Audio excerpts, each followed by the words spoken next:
The question is, if argument of z1 upon z2 is equal to pi upon 2, then find the value of z1 plus z2 upon z1 minus z2 mod. So let's see how we are going to solve the given problem. तो चलिए शुरू करते हैं. तो सबसे पहले मैं दो कॉम्प्लेक्स नंबर एज्यूम कर लेता हूँ. Let the z1 is your r1 into e raise to the power iota alpha, और z2 को हमने लेट कर लिया है. This is your r2 into e raise to the power iota beta के. और क्वेश्चन में हमें निकालना है सबसे पहले z1 अपॉन z2, और z1 अपॉन z2 की अगर बात करें तो ये हमारे पास आएगा r1 अपॉन r2 और e raise to the power iota alpha minus beta के. अब क्वेश्चन में जो इन्फॉर्मेशन हमें प्रोवाइडेड है वो ये है कि ये जो कॉम्प्लेक्स नंबर है इसका जो आर्गुमेंट है वो पाई बाय 2 के इक्वल है. अगर आप राइट नाउ इसके आर्गुमेंट को चेक करें तो ये आपके पास है alpha minus beta. Means question में जो इन्फॉर्मेशन आपको दे रखी है वो ये है कि alpha minus beta is equal to pi by 2. चलिए अभी क्वेश्चन को शुरू करते हैं. In the question he was asking what is the value of z1 plus z2 divided by z1 minus z2 mod के.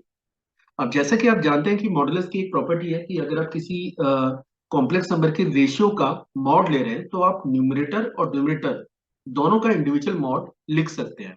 So we can write it that is z1 plus z2 का mod divided by z1 minus z2 के mod के, provided z1 minus z2 is not equal to 0. Denominator आपका 0 नहीं होना चाहिए. ठीक है, तो वैसे भी हमने दोनों कॉम्प्लेक्स नंबर को डिफरेंट एज्यूम किया हुआ है, तो z1 is not equal to z2. अब फाइनली मुझे z1 plus z2 का mod निकालना है और z1 minus z2 का mod निकालना है. तो चलिए z1 हमारे पास है विच इज और r1 into e raise to the power iota alpha, और Z2 हमारे पास है R2 into e raise to the power iota beta. अगर हम दोनों कॉम्प्लेक्स नंबर को ऐड करें, Z1 प्लस Z2 निकालें, तो ये बनेगा R1 into cos alpha plus iota sine alpha plus R2, this is cos beta plus iota sine beta के. अगर हम इस एक्सप्रेशन को फर्दर सिंप्लीफाई करें तो ये बनेगा R1 cos alpha plus R2 cos beta. ये फर्स्ट पार्ट है.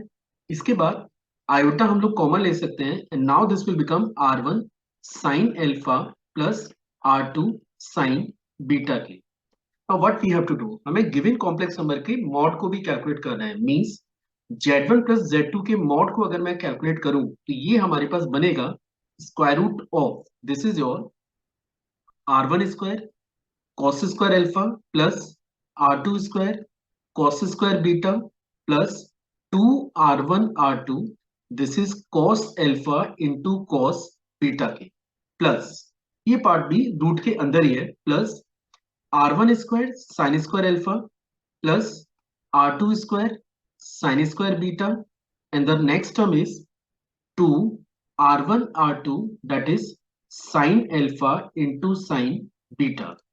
अब अगर मैं गिवन एक्सप्रेशन को फर्दर सिंप्लीफाई करूं तो z1 प्लस z2 का मॉड आपको नजर आएगा दिस इज इक्वल टू, आप देख सकते हैं ये है R1 कॉस स्क्वायर एल्फा, ये है R1 साइन स्क्वायर एल्फा, तो इसे डायरेक्टली अपन R1 स्क्वायर लिख सकते हैं.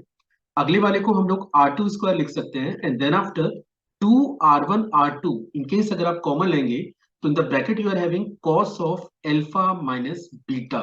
सिमिलरली जब आप z1 माइनस z2 के मॉड को ओपन करेंगे, इन केस अगर आप z1 माइनस z2 के मॉड को ओपन करेंगे तो आप देख सकते हैं कि यहाँ पे बस प्लस की जगह माइनस आने जा रहा है, लेकिन still you are having that is square root of R1 square plus R2 square minus 2R1 R2, and the bracket you are having cos of alpha minus beta.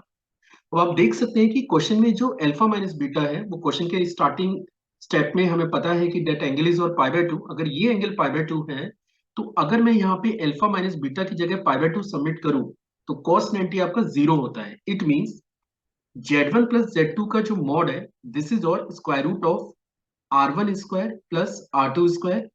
Similarly z1 minus z2 का जो mod है it is also equal to R1 square plus R2 square, और in case अगर आप दोनों का ratio निकालते हैं then z1 plus z2 upon z1 minus z2 का mod, and this is equal to 1.